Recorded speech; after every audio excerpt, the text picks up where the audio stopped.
to Leading the Way podcast, where you'll learn neuroscience-backed ways to lead more effectively and have more fun at work with what you already have.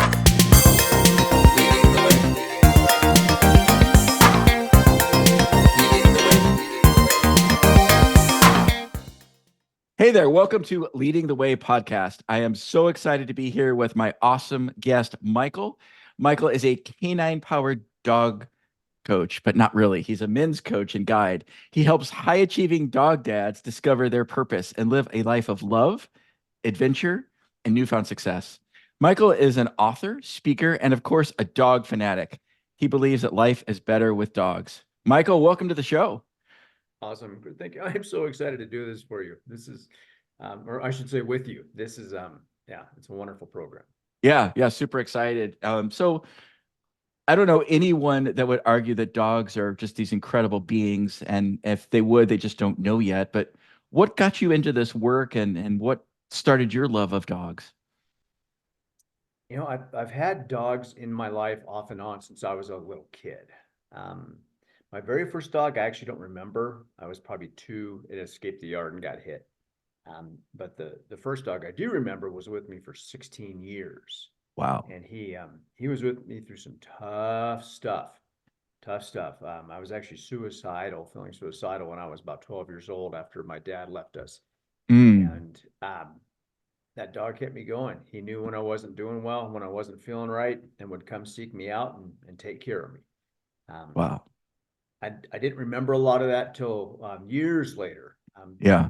Actually, not that long ago in 2017, when my older brother died, is when I went into a deep grief right after his passing, and was able to process a lot in a hurry because I got torn open. I found myself just sobbing uncontrollably one day and had to lay down, and here's one of my other dogs. He just comes crawling on my chest, lays across me, and it was just like, I've got you. Let it go. Let it go. Nice. So that was a catalyst for me, because I didn't realize how I was showing up in the world, and this allowed me to see that, and I've been on some amazing journey ever since. And I was able to look back and look at all the other things my other dogs had done for me that I didn't pay attention to or took for granted or whatever the case was. And I thought, this is amazing. Are people not paying attention? We need to get this out there. So that was you're right. And that you just talked about that steadfast, just knowing, quietness, being with you, just that innate strength that dogs just seem to have. And don't shy away when things are scary, right? They just go right into it. It's like empathy personified or dogonified. Well, the space that you and I play in, we have to be able to hold space for other people, and nobody emulates that like a dog. Yeah. So talk a little bit about, people love dogs for sure, right? Or love cats or love animals. That seems to be like a human thing, that we have this fondness for creatures. What can we learn from them in terms of, leading with love or self-leadership? What are some things dogs teach us? This is the best part of the whole thing. They're constantly showing us how to take care of ourselves. Whether it's maybe we need to slow down, maybe we need to lift our head and pay attention, maybe we need to go outside and play. They're like the ultimate gurus or guides for self-care. Right? They don't have egoic stories about why they should be doing something, or that something would make them look like a failure. So they're constantly holding the mirror up for us, that we're okay, safe, and loved in any moment, right? And when we feel that, when we feel we feel worthy, we feel safe and loved, we can do anything. Right. So yeah, self-loving leaders. Yeah.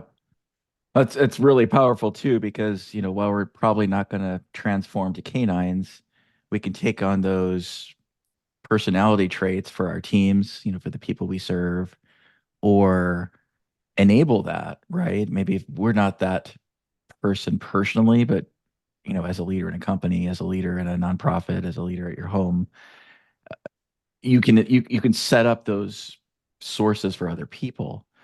Um, right. And it doesn't necessarily have to be you in the spotlight doing it, but you can be someone that's creating that to happen. Yeah, it's powerful. So tell me Yeah. a little bit. It's really interesting. I noticed you um and your work, and folks will see your website and things soon too. You work primarily with men, and that's unique in the coaching space. A lot of folks will specialize in women. I've seen that a lot, but I haven't seen men and dogs specifically. What got you into that and focused on that as your specialty?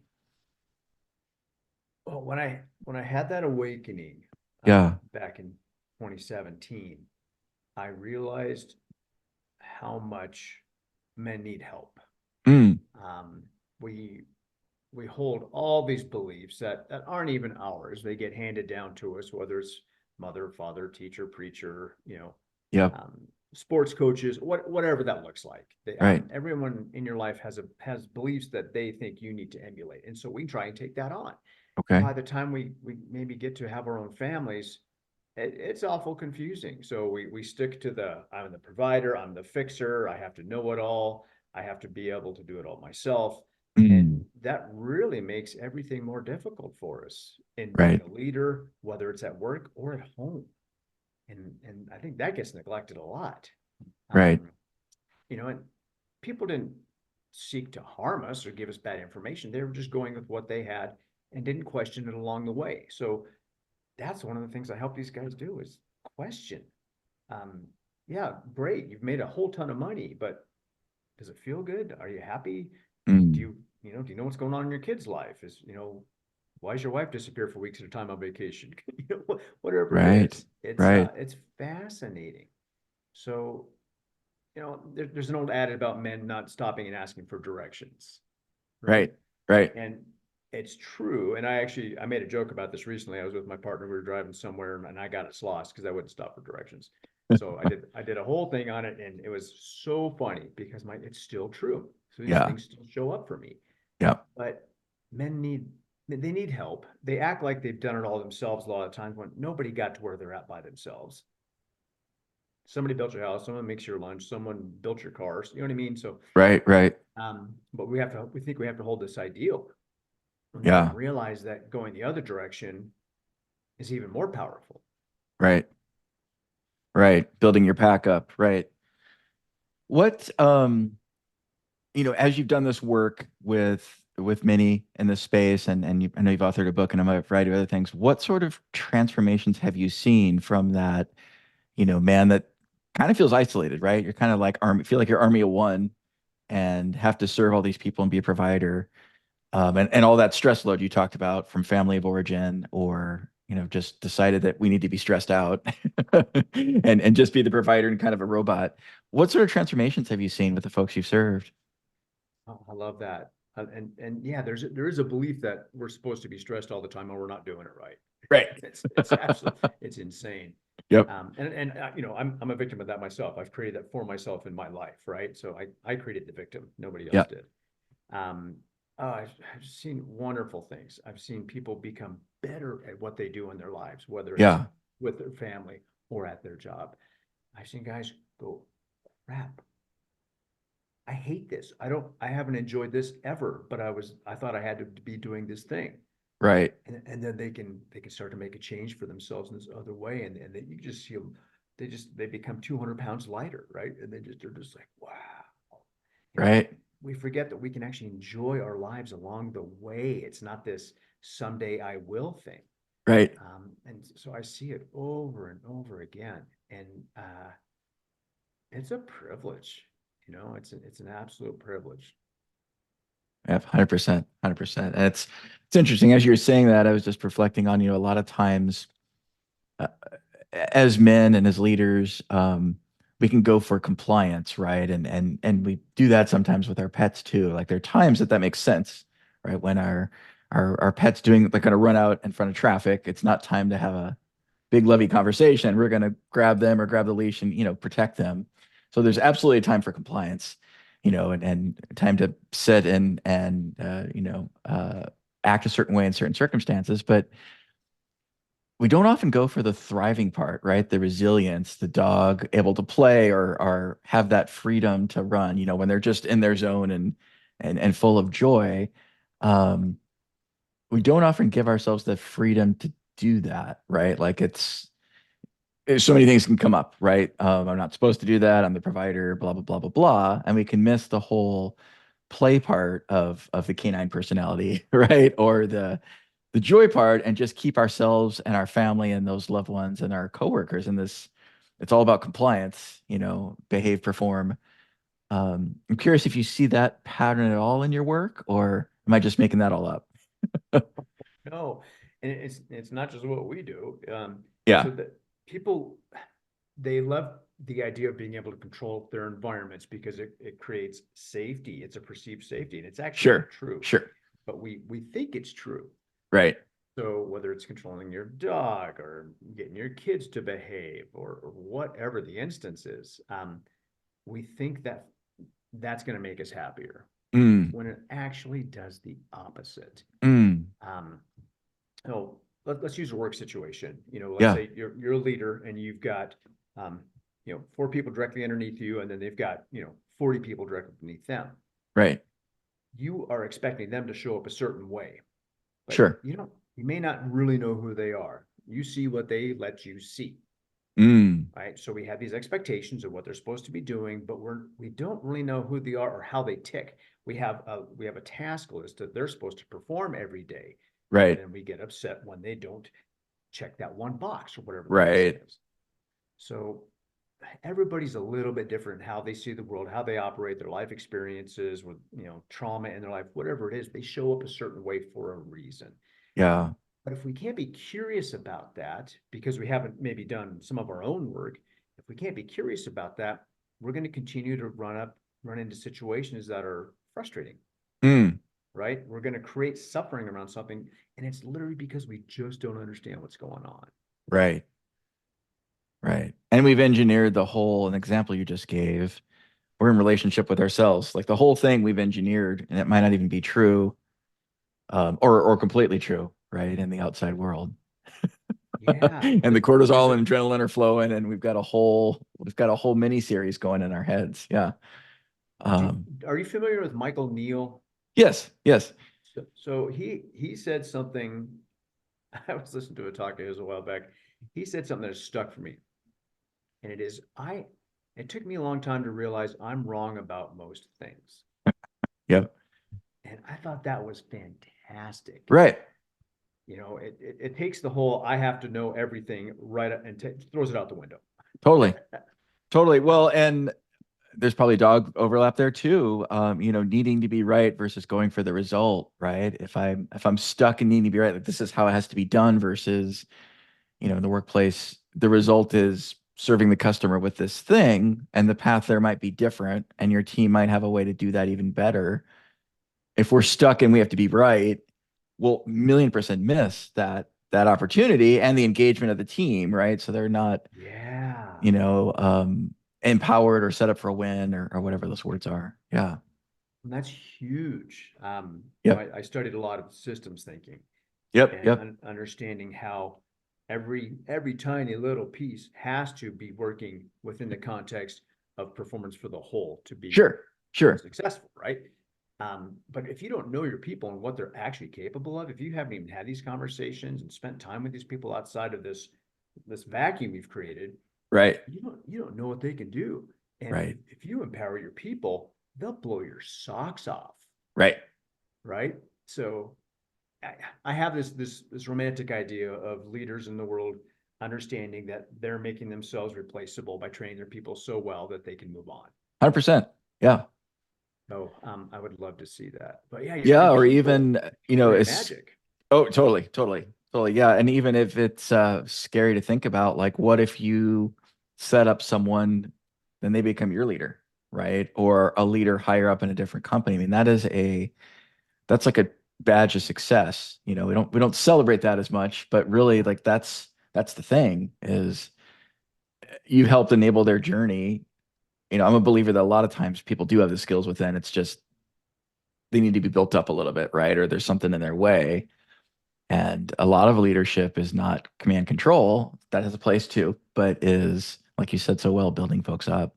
And it's interesting too, think about dogs and how they can get us to this calm state, pretty quickly. It's really interesting. If we would look at our heart rates and we see a dog or a cat or a creature that we love and we engage with them, it interrupts us right away. Something about that little eyes nose pattern it interrupts us right away. We're gonna pet it or at least smile at it internally, right? I'm sure our heart rate and blood pressure drop. I don't know that for a fact, but I can't imagine that they're going up. They're gonna go down. We're gonna get in this balance, and because we don't have the same verbal language with them, I, I totally advocate that our creatures are speaking to us. We speak to them in different ways, but it forces us to be in the moment, I think, differently than we are with other humans. If we see another human we're, attracted to or find charismatic or whatever, just want to engage with, there's an excitement there, but it's different with creatures a little bit. And I'm wondering if it's a language thing that we know we have to stop and turn off the to be in the moment. I don't know if do you see that in the stuff that you're working on with your folks? Yeah. So animals are masters of presence. Mm, Again, we can go back to the lack of ego, which mm, equates to a lack of story, which right, for us means I need to impress this person, or I'm excited and I can't to say what I want to say, and we forget to listen. right. We're waiting to jump in. Um, yeah, and back to the physiological responses, cortisol levels drop, heart rate drops, blood pressure drops, Mm, pupillary response. mm, I mean, it's fantastic, all the things that happen physiologically. So what does that mean for us spiritually? Right? It's amazing. mm. Um, and I lost my train of thought. It's okay. What was the question? Well, we're just talking Oh, about presence. how being in the moment, having presence, and how sometimes it seems like dogs, cats, creatures get us there quicker than another human. And I'm just curious, like, is it a language thing? Because we know we can't rely on, using words the same way. We've got to stop and take other sort of channels in. I think it is. We all of a sudden we don't have to intellectualize anything, Mm, right? We're noticing something. We may not even realize what that is, but yep. all of a sudden we just feel better. Yeah. Maybe we just feel a tiny bit more relaxed. It's like, oh, Right. I'm this is good. I'm just gonna sit here for a sec. And I don't have to ask the dog why I'm feeling better all of a sudden. You know what I Right. mean? We're not trying to find an answer to this situation. And we spend so much time in our intellectual days trying to find answers to things. Right. Um, the dog's just being present. And for me, there's an energetic component to that, what Mm, they're sharing with us as well. mm, And we just love being in that energy type. So, if you sit next to someone who's just like, they're anxious and they're going 100 miles an hour, that feels very different than when you're hanging out with the dog and everything just goes. right. Right. No, 100%, 100%. We were talking before recording this a little bit. I was at a conference once and they had the local animal shelter bring puppies and a bunch of other dogs as a stress reliever during the conference. I thought it was one of the most brilliant things I've ever seen.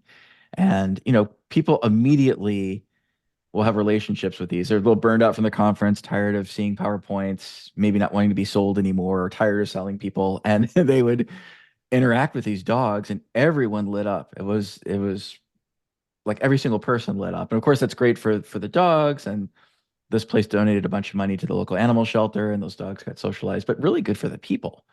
And it was interesting the amount of joy or comfort and how quickly it happens. Like it's like speed of light. Nervous system just clicks and goes, you're safe, you're okay. Um, no, I wouldn't go so far to say for most people that a conference is a high trauma event. There's micro traumas certainly from a conference, and if you're struggling with issues or you're an introvert or things like that, it can feel traumatic. And how quickly a dog can soothe that. And it's interesting to think about, you as a leader, not that you're canine, but how can you create that, whether it's from you or how you do that? Because when people are happy and they're engaged and they're having fun, they're going to produce like crazy. and they're going to do wonderful things and they're going to enjoy their work and the Sunday blues will be minimized, if not completely go away. So I'm curious, as you do this work, are there any sort of, quick tips that you can suggest for folks out there like, what do I start? What do I do first? Well, dogs are really amazing at accepting a situation. Mm, So it doesn't mean they're enjoying it necessarily, but they understand where they're at and they're mm, present with whatever it is. So we spend a lot of time trying to avoid what we think a situation is going to be like, right. and we create our own suffering around it. So Mm, it comes back to presence, right? mm, And I mean, wouldn't you rather have your team enjoying what they do as opposed to stressed out and afraid of you? You know, absolutely. this punishment model has gone off the rails, and Yeah. we're seeing the effects of it. You know, just turn on the news, which I don't watch anymore. Right. Right. Well, and if the person who's not performing just learns that that's how it's going to be for them, um, some even well-intentioned things that aren't considering presence or neuroscience or what have you will absolutely backfire because, if someone knows that even if they try their hardest with the current skills they have, they're not going to be the A player on the team and they're going to let some people down. That's a really, really tough spot to be in. And presented with another rewards thing or something else can be really stressful. Like, I'm not going to be able to do that. And a lot of folks that are successful, we can struggle with that because we already have the skills to succeed in the spot, right? It's relatively easy for us. But pretend for a second, for me, it'd be like, hey, Chris, you need to go learn Swahili tomorrow and be in Africa and teach these people how to build a bridge. Well, I'm not a civil engineer. I have no clue what Swahili is, and I don't know what the cultural norms are there. And if you said, well, here's a bunch of money. Here's $1 million, just go do it. Like that $1 million did not really change my ability to perform there. And it's a silly comparison a little bit, but not really. Folks that lack skills to be successful in a certain situation, more rewards Adam's not going to do it, but that being present, right, being that pup, um, obviously in different shape or form, um, is incredibly impactful because they know they're not alone. They can express then, hey, this is scary. Hey, I have this challenge. Hey, I don't know how to do this thing. I need some help. Um, they've got a chance not to be your CDF player on your team, right? And so it's I think it's incredibly powerful. Um, Michael, I think a lot of people listening to this are going to want to engage with you and are going to really resonate. I mean, people love dogs, people love this magic that dogs have, people love leadership, and wanting to serve others. What are some great ways they can engage with you and continue this conversation? Yeah, thank you. Um, I'm on Facebook. I just kind of play around on there though. I don't do much business. I post some stuff on there just to tickle people's brains a little bit. Yeah. Uh, I'm on LinkedIn, and then I have a Dogs and Men LLC on LinkedIn also. Okay. There's like almost 6,700 people in that. Nice. Um, Well, we'll put yeah, that in the show notes for sure. But I'm curious too. I mean, I don't know. I'm sure you're incredibly busy, but someone listening to this is going to say, I want this and I love dogs and this resonates with me. Is there a way they can start a conversation with you and see if working with you makes a lot of sense? absolutely. I mean, and that's how it should work, Yeah. right? Because this is what I do is so different. Actually, I created an explainer video the other day and put it out. And because people are like, "How do you what is this?" The Yeah, sideways so dog look, what? yeah, so you have the ears up. Yep. Um, just email me directly and we'll start Okay. a conversation. There's no pressure. This is supposed to be an enjoyable thing. Yeah. Um, yeah, Michael at dogsandmen.com. Nice. Michael at dogsandmen.com. And all that will be in the show notes. So if you're listening while you're driving, please don't create an accident. You can look at this later and find that and engage with Michael. Michael's absolute pleasure having you on the podcast. Before we close out, I ask as every guest, what's something you're incredibly thankful for right now? So many things in my life. Obviously, my dog, right? She teaches me things daily. Um, but I think it's my increasing curiosity Mm, um, for people, how they show up, why they show up a certain way, and can I give them something that they're not able to give themselves at this time, right? Which usually just comes down to love. People want to feel safe and loved. So being curious about how I can help people. nice. That's just absolutely lovely. I love that.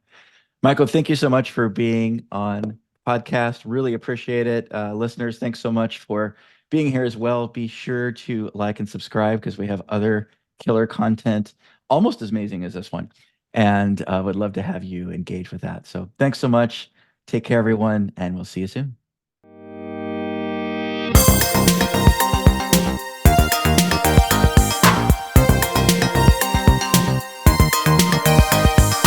Thank you for listening to Leading the Way podcast. Be sure to like and subscribe so you won't miss other great episodes like this one.